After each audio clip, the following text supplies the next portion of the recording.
Hello every one.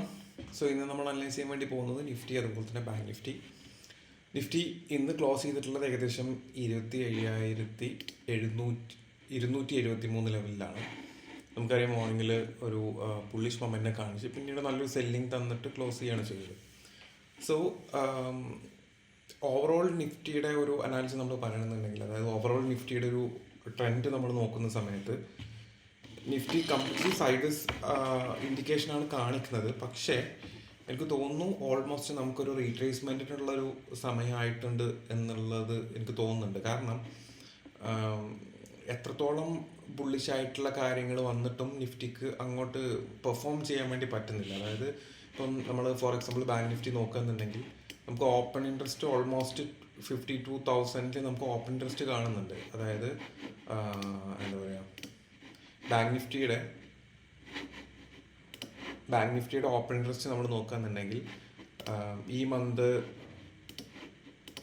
September 25 open interest നമ്മൾ നോക്കുന്നുണ്ടെങ്കിൽ ഏകദേശം 52,000 നമുക്ക് പുട്ടിലും അതുപോലെ തന്നെ കോളിലും കാണുന്നുണ്ട്. വിച്ച് ഈസ് അവിടെ ആ ഒരു റേഞ്ചിലേക്ക് ബാങ്ക് നിഫ്റ്റി പോകാനുള്ള ഒരു ഇൻഡിക്കേഷൻ, അല്ലെങ്കിൽ അത്തരത്തിലുള്ളൊരു എക്സ്പെക്റ്റേഷൻ ഓപ്ഷൻ റൈറ്റേഴ്സിന് ഉണ്ട് എന്നുള്ളത് നമുക്ക് മനസ്സിലാക്കാം. പക്ഷേ എങ്കിലും അത്തരത്തിലുള്ളൊരു ഡാറ്റ നമുക്ക് കിട്ടിയിട്ട് ഇപ്പോൾ അത് കിട്ടിയിട്ട് നമുക്ക് 2-3 ദിവസമായി. പക്ഷേ ഇതുവരെ ആ ഒരു ലെവലിലേക്ക് ബാങ്ക് നിഫ്റ്റിക്ക് പോകാൻ വേണ്ടി കഴിഞ്ഞിട്ടില്ല.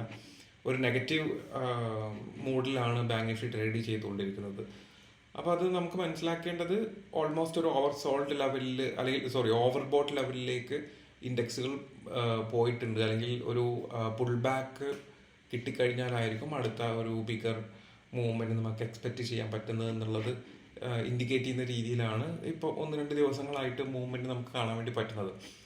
സോ ഒരു ഭാഗത്ത് നമുക്ക് ഗ്ലോബൽ മാർക്കറ്റ് ആണെന്നുണ്ടെങ്കിലും വേറെ എല്ലാവിധ ഇപ്പം FIIസിൻ്റെ ബൈയിങ് ആണെന്നുണ്ടെങ്കിലും ഫോറിൻ ഇൻസ്റ്റിറ്റ്യൂഷണൽ ഇൻവെസ്റ്റേഴ്സിൻ്റെ ഡാറ്റ, അവരുടെ എന്താ പറയുക ആക്ടിവിറ്റി നമ്മൾ നോക്കുകയാണെന്നുണ്ടെങ്കിൽ അവർ കണ്ടിന്യൂസ് ആയിട്ട് ബൈ ചെയ്തുകൊണ്ടിരിക്കുകയാണ്. അതൊരു പോസിറ്റീവായിട്ടുള്ള കാര്യമാണ്.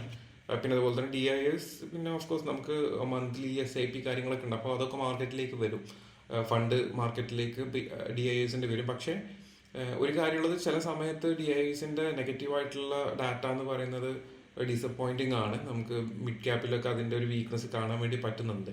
സോ ഒരു FIIസിൻ്റെ ഭാഗത്ത് നല്ല ബൈയിങ് ഉണ്ട്. പക്ഷേ അതേസമയം DIS അഗ്രസീവായിട്ട് ബൈ ചെയ്യാൻ റെഡി അല്ല എന്നുള്ളതും ഒരു നമ്മൾ നോട്ട് ചെയ്യേണ്ട ഒരു കാര്യം കൂടാണ്. അപ്പം അതുകൊണ്ട് തന്നെ ഞാൻ എക്സ്പെക്ട് ചെയ്യുന്നത് ഒരു റീട്രേസ്മെൻറ്റ് ഇനി നമുക്ക് എക്സ്പെക്ട് ചെയ്യാമെന്നുള്ളതാണ്. എന്ന് വിചാരിച്ച് നാളെ മുതൽ ഇനി നമ്മൾ സെല്ലിംഗ് മൂഡിലേക്ക് പോകണമെന്നുള്ളതല്ല ഞാൻ പറഞ്ഞത്. നമ്മൾ ലെവൽസ് വെച്ചിട്ട് നമുക്ക് ഡിസിഷൻസ് എടുക്കാം എന്നുള്ളതാണ്. ഇപ്പോൾ നമ്മൾ നിഫ്റ്റിയിൽ നോക്കുകയെന്നുണ്ടെങ്കിൽ നാളെ ഓപ്പൺ ചെയ്തിട്ട് നമുക്ക് സപ്പോർട്ട് ലെവലിൽ എത്തുന്ന സമയത്ത് ഓഫ് കോഴ്സ് ബൈ ചെയ്യുന്നതുകൊണ്ട് കുഴപ്പമില്ല. പക്ഷേ വളരെ സ്ട്രോങ് ആയിട്ടുള്ള സപ്പോർട്ട് ലെവലുകൾ മാത്രം ബൈ സിഗ്നലായിട്ട് കണക്കാക്കുക. പക്ഷേ റെസിസ്റ്റൻസ്, എല്ലാ വീക്കർ റെസിസ്റ്റൻസും ഫേസ് ചെയ്യാനുള്ള, അല്ലെങ്കിൽ ഈ പറഞ്ഞ പോലെ റിയാക്ട് ചെയ്യാനുള്ള പോസിബിലിറ്റി ഉണ്ട്.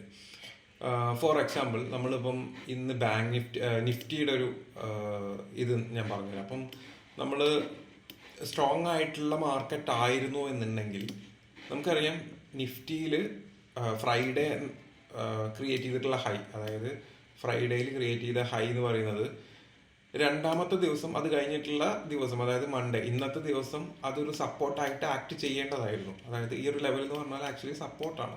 പോസിറ്റീവായിട്ടുള്ള അല്ലെങ്കിൽ ഒരു മിക്സ്ഡ് ആയിട്ടുള്ള ഒരു മൂഡിലാണ് മാർക്കറ്റ് ട്രേഡ് ചെയ്യുന്നതെന്നുണ്ടെങ്കിൽ ഡെഫിനറ്റ്ലി ഈ ഒരു സെല്ലിങ് ഇവിടുന്ന് നമുക്ക് കറക്റ്റായിട്ട് അവിടെ നിന്ന് തന്നെ റിവേഴ്സൽ നമുക്ക് കിട്ടും.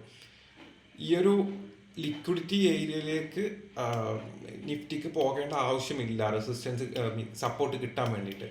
അപ്പം അത്തരത്തിലുള്ള ഒരു ഇൻഡിക്കേഷൻ, അത് ആക്ച്വലി ഒരു വീക്ക്നെസ്, അതായത് സ്ലോ ആയിട്ടൊരു വീക്ക്നെസ് കാണിക്കുന്നതായിട്ടാണ്. അതായത് ബൈ ഓർഡേഴ്സ് കുറഞ്ഞു പോകുന്നുണ്ട് എന്നുള്ളതാണ് നമ്മൾ മനസ്സിലാക്കേണ്ടത്. ഞാൻ ഒന്നുകൂടെ പറഞ്ഞുതരാം. നമ്മുടെ ഈ ഒരു റെസിസ്റ്റൻസ്, ഫ്രൈഡേ ക്രിയേറ്റ് ചെയ്തിട്ടുള്ള റെസിസ്റ്റൻസ് എന്ന് പറഞ്ഞാൽ പിറ്റേ ദിവസത്തെ സപ്പോർട്ടാണ് ആക്ച്വലി. പക്ഷെ ആ ഒരു ലെവലിൽ സപ്പോർട്ട് കിട്ടാതെ കുറച്ചും കൂടി ലിക്വിഡിറ്റി ഉണ്ടായിരുന്ന സ്ട്രോങ് ആയിട്ടുള്ള ബൈയിങ് നടന്നിട്ടുണ്ടായിരുന്നു, അല്ലെങ്കിൽ ഒരുപാട് സമയം റിജക്ട് ചെയ്തിട്ടുള്ള ആ ഒരു ലിക്വിഡിറ്റി ഏരിയയിലേക്ക് നിഫ്റ്റി പോകുക എന്ന് പറയുന്നത് വീക്കർ ആയിട്ടുള്ള സപ്പോർട്ടുകൾ, അതായത് ഈ പറഞ്ഞ പോലെ previous day high, previous day low, അത്തരത്തിലുള്ള നമ്മൾ സാധാരണ നമുക്ക് വീക്കറായിട്ടുള്ള സപ്പോർട്ട് എന്നുള്ള രീതിയിൽ അതൊക്കെയാണ് നമുക്ക് കടക്കാൻ വേണ്ടി പറ്റുക. അതായത് പ്രീവിയസ് ഡേ ക്ലോസ്, ഇത്തരത്തിലുള്ള സപ്പോർട്ടുകളൊന്നും റിയാക്ട് ചെയ്യാതിരിക്കുന്നു.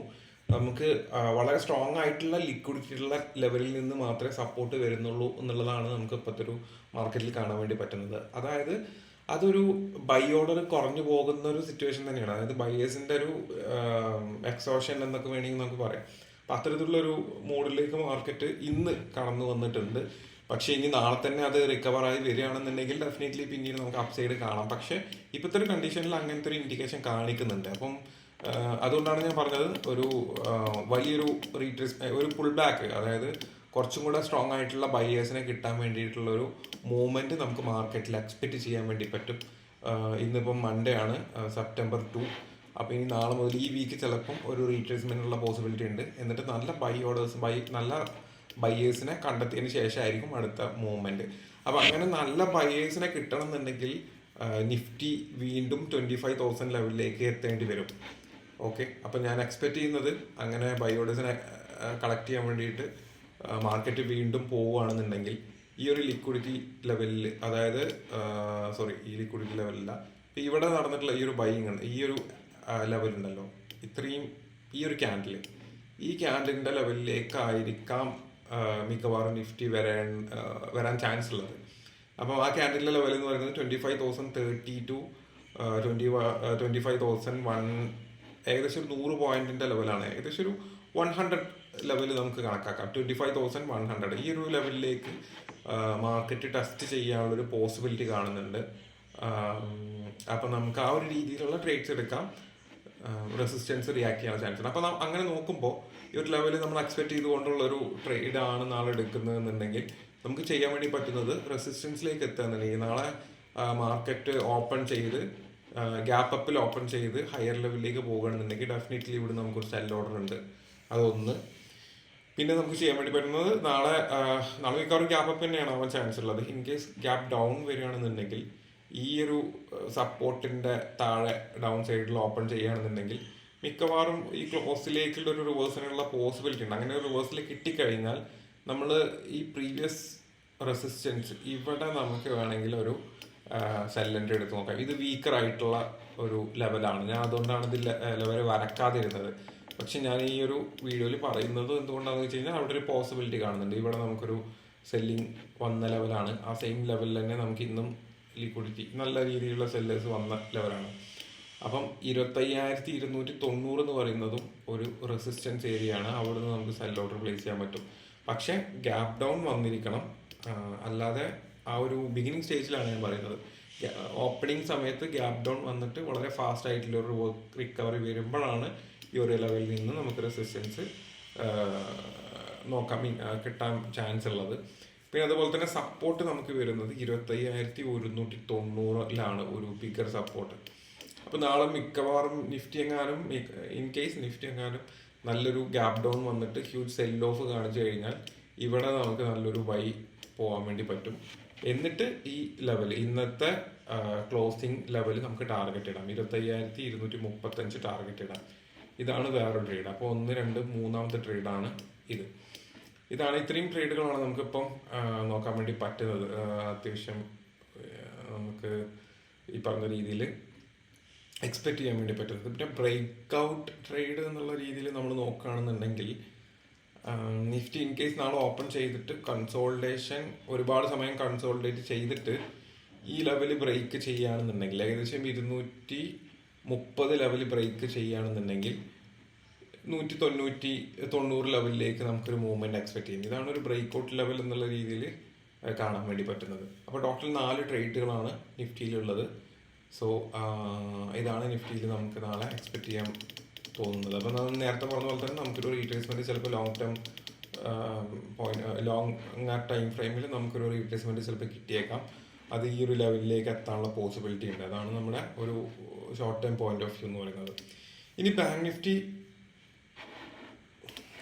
നിഫ്റ്റിയിൽ നമ്മൾ നോക്കുകയാണെന്നുണ്ടെങ്കിൽ സെയിം സിറ്റുവേഷൻ തന്നെയാണ് ബാങ്ക് നിഫ്റ്റിയിലുള്ളത്. ബാങ്ക് നിഫ്റ്റിയിൽ ഞാൻ നേരത്തെ ഞാൻ വീണ്ടും ആവർത്തിക്കുന്നില്ല എന്തുകൊണ്ടാണ് നെഗറ്റീവ്നെസ് എന്നുള്ളത്. FIIസിന്റെ സെല്ലിങ്ങും എല്ലാം ഇതിലും അതുപോലെ തന്നെയാണ് കാര്യങ്ങൾ. ഇനി ഇതിൽ ഞാൻ എക്സ്പെക്ട് ചെയ്യുന്ന ലിക്വിഡിറ്റി എന്ന് പറയുന്നത് ഏകദേശം 51,000 ലെവലാണ്. ഈ ഒരു ലെവലിലേക്കാണ് ലിക്വിഡിറ്റി, അതായത് ഇവിടെ ഈ ഒരു ബൈയിങ് ലെവലിലേക്ക് വിച്ച് ഈസ് അറൗണ്ട് ഏകദേശം ഒരു 51,080 ടു 51,000, ഏകദേശം ആ ഒരു 51,000, ആ ഒരു 100 പോയിന്റ്സ് ലെവലിലേക്കാണ് ഞാൻ എക്സ്പെക്ട് ചെയ്യുന്ന ലിക്വിഡിറ്റി എന്ന് പറയുന്നത്. ആ ഒരു ലെവലിലേക്ക് ചിലപ്പം മാർക്കറ്റ് വരാനുള്ള പോസിബിലിറ്റി ഉണ്ട്. അപ്പം ഞാൻ നേരത്തെ പറഞ്ഞ രീതിയിൽ തന്നെ നിഫ്റ്റിയിൽ എന്താണ് ഞാൻ പറഞ്ഞത് അതുപോലെ തന്നെ ചെയ്യുക. സെല്ലിങ് ഓപ്പർച്യൂണിറ്റി നോക്കുക. ഗ്യാപ്പ് അപ്പിൽ ഓപ്പൺ ചെയ്തിട്ട് ഹയർ ലെവലിലേക്ക് പോവുകയാണെന്നുണ്ടെങ്കിൽ ഇത് റെസിസ്റ്റ് ചെയ്യും. 51,545 റെസിസ്റ്റ് ചെയ്യാനുള്ള ചാൻസ് ഉണ്ട്. അവിടുന്ന് താഴോട്ടുള്ള പോസിബിലിറ്റി ഉണ്ട്. ഇൻ കേസ് ഗ്യാപ്പ് ഡൗൺ ആണെന്നുണ്ടെങ്കിൽ നമുക്ക് ഇവിടെ ഒരു സപ്പോർട്ട് ആക്ച്വലി ഉണ്ട്. 51,300 സപ്പോർട്ട് ഉണ്ട്. അപ്പോൾ ബാങ്ക് നിഫ്റ്റിയിൽ ഇൻ കേസ് ഗ്യാപ്പ് ഡൗൺ വന്നിട്ട് 300 എത്തുന്നുണ്ടെങ്കിൽ ഒരു റോസിനുള്ള പോസിബിലിറ്റി ഉണ്ട്. അപ്പം ഇൻ കേസ് അത് അവിടെ ഈ ഒരു റിവേഴ്സിലൂടെ നടന്നിട്ടില്ല, താഴോട്ട് പോവുകയാണെന്നുണ്ടെങ്കിൽ നമുക്ക് പിന്നെ എക്സ്പെക്ട് ചെയ്യാൻ വരുന്നത് 51,200 ഓക്കെ. അപ്പോൾ ഓരോ 100 പോയിന്റ്സിലും നമുക്ക് സപ്പോർട്ട് ആൻഡ് റെസിസ്റ്റൻസ് ഉണ്ട്. അപ്പോൾ അതിനെ ബേസ് ചെയ്തിട്ട് ട്രേഡുകൾ എടുക്കുക. ഈ ഒരു ലിക്വിഡിറ്റിയിലെത്തുമ്പോൾ നമുക്ക് എക്സ്പെക്ട് ചെയ്യാം. അതിന് അനുസരിച്ചിട്ടുള്ള ഒരു വീക്കർ സൈഡ് നമ്മൾ എക്സ്പെക്ട് ചെയ്തുകൊണ്ടുള്ള ട്രേഡിംഗ് പ്ലാനുകൾ നാളെ ക്രിയേറ്റ് ചെയ്യാം. സോ ഇത്രയും പ്ലാനുകളാണ് നിഫ്റ്റിയിലും ബാങ്ക് നിഫ്റ്റിയിലും ഞാൻ കറൻ്റ്ലി ഇപ്പോൾ പ്ലാൻ ചെയ്ത് വെച്ചിട്ടുള്ളത്. ബാക്കി എന്തെങ്കിലും കാര്യങ്ങളുണ്ടെങ്കിൽ ഞാൻ ടെലിഗ്രാം ചാനലിൽ ഷെയർ ചെയ്യുന്നതായിരിക്കും. Thank you for watching.